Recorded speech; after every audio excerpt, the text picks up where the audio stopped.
Okay, so today we're going to be talking about organizational network analysis. It's basically a statistical um, method for modeling and analyzing how communication and information flows through an organization or between organizations. And it's really helpful for practitioners to see what's going on and understanding relationships um, in an organization. So let's just jump in to R. So I first installed these two packages, iGraph and iGraph Data. Um, iGraph Data is like a data package, so I'm going to be loading in data from there because I couldn't find a great like separate CSV file or something that I liked. So, and I thought this was fun to play with. So I've already installed those, so I'm not going to do that again, but we can load the packages in. Um, and then this is how I'm gonna pull in the data sets from that package I was just talking about. And right here it pops up and it shows me the different network packages or network data sets that came with it. I'm gonna do UK faculty, which is a friendship network of UK university faculty. It's basically a friendship network of faculty at UK universities. There's 81 individuals, and it's directed and weighted. The school affiliation, it's split up by three groups, which is school affiliation, and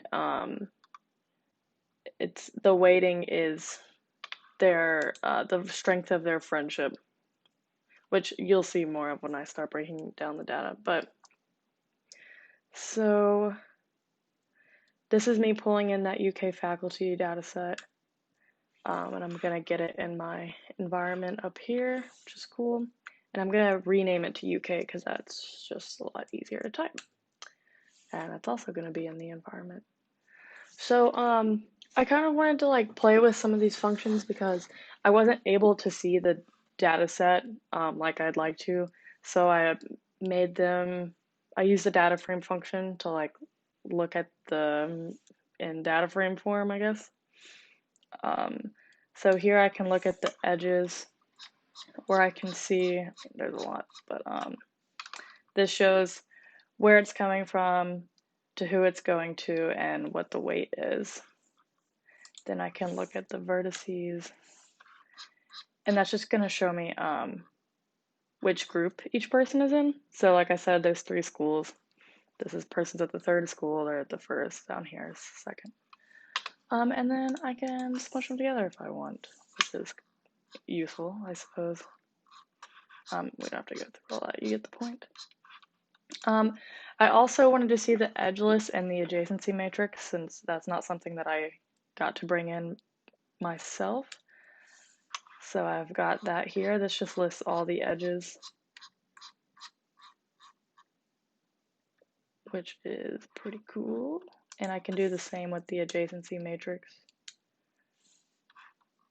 It's kind of ugly because this is a pretty big data set.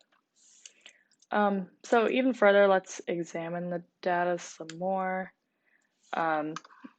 This shows the edges, so from 57 to 52, so on, so on. I have, I'm gonna run the summary too, it's just gonna show this top part up here. I have so the D means that it's directed because there's a dash here, the graph isn't named. The W here means that it's weighted, and the dash here means that it's uniparate, I don't know how to say that. So yeah, that's what we were working with. And I probably should have mentioned this earlier, but vertices are typically what we call nodes. That's going to be like each person in this data set. So this basically just counts them all up to there's 81 people, and then this will just count them by itself. And then we have the edges or links, which is what's connecting the nodes or the vertices. And that's exactly what it showed up here. So we already looked at that, but this will show you how many there are, which there is 817, which is what makes this thing so big and kind of ugly, but it's fine. So then I get to look at, this is basically just showing which school they went to from up here.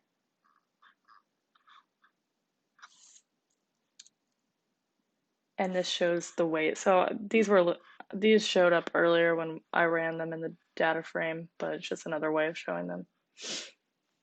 So we can go ahead and start plotting.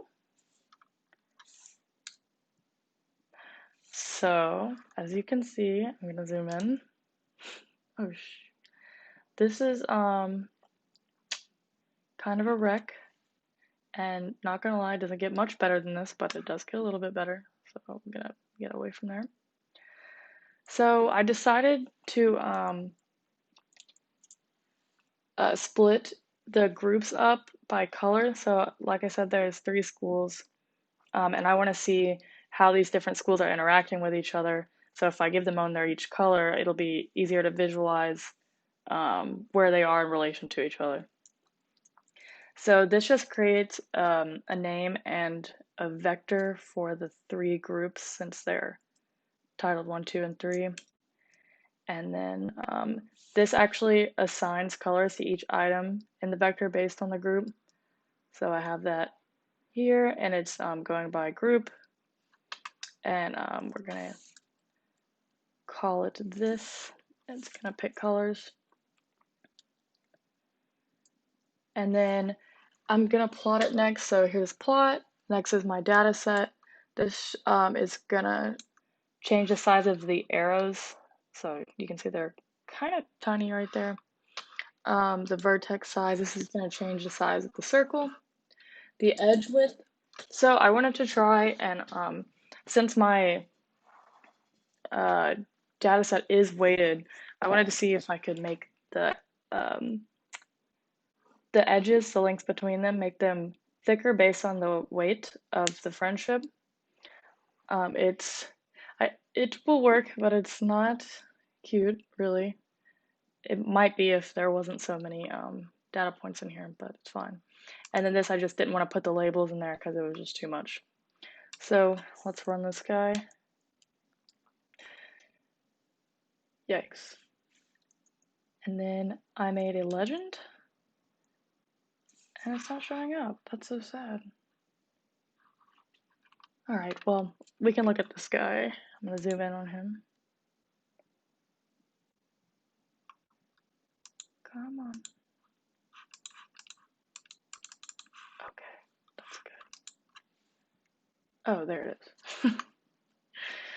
So, like I said, I changed the width of the lines so they would be denser based on their weight of their friendship, the strength of their friendship. So, like this guy, for example, or this guy, they've reciprocally they've ranked each other very high on strength of friendship. But like this guy way out here, this line's pretty thin, so it's probably not a very strong relationship. But a really neat thing is that when I added the colors, you can see that all the groups are pretty separated from each other, besides like maybe this little mix right here.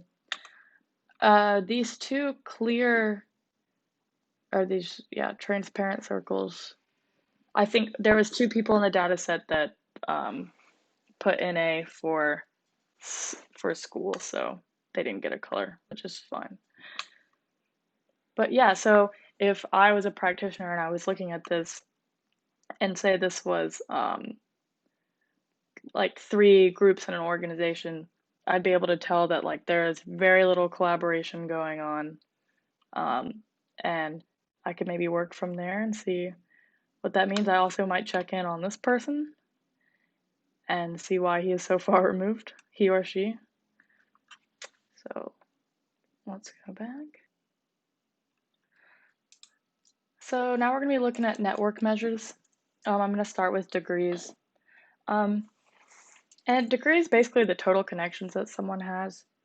So I can look at each person's. Right here, you'll see this first person has 15 total connections. I can look at how many incoming connections they were having, so people connecting with them. You see they had 9, so it's likely that their outgoing connections can be 6, so it's going to equal that top number, 15. And sure enough, it does. They all will. Basically, it's just showing how many people are connecting with them, how many people they're connecting with, and if they have a lot of them, then it would increase their degree centrality, which is cool. It makes them popular. So next I'm going to look at the diameter. The diameter of this particular graph is 22. I have a hard time verbalizing this, but I'm going to try and just show you on the thing. So basically the diameter would be like the longest path that you could make with these like short paths. So this one is 22, for example, so it would be like 1, 2, 3, 4, 5, 6, 7, 8. And like obviously I can't see any of this because it's all kind of a mess, but somewhere in here there's like a string of 22 of these little lines, which is cool. Then we have edge density. And it's basically the ratio of number of edges by the number of possible edges. So I believe we had 81 edges. Or no, 817. Sheesh. Okay, we had 817. And that is divided by the possible number of edges. And it ends up being about like 13%. So it could be a lot messier, you know? And then we have reciprocity. This is just going to show the proportion of mutual connections. So this number, 0.587, means about like 59% of this graph has mutual connections. So again, like where they're interacting with each other. So that's kind of neat. I also have closeness, and that's kind of based off of distance. It kind of assigns them all a score, I suppose, of how close they are or not with everyone else.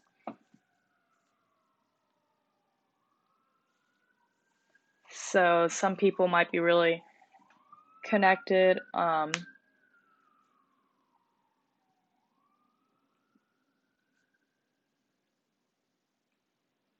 And yeah, it basically just shows kind of like how many people you're connected with. And then lastly, I have betweenness, which also kind of gives another score for each person. This is basically the number of times that one person connects a pair of other actors who like otherwise wouldn't be able to reach each other. So it's the number of shortest paths going through a node or an edge. This is interesting because it shows you who those like gatekeepers are, who are connecting other people, and that can be interesting for practitioners to look at as well. So that's all I have. I thought this was kind of fun. I hope that I explained these things well enough, and I hope that I talked about my data more. I am interested in hearing your feedback, so thank you.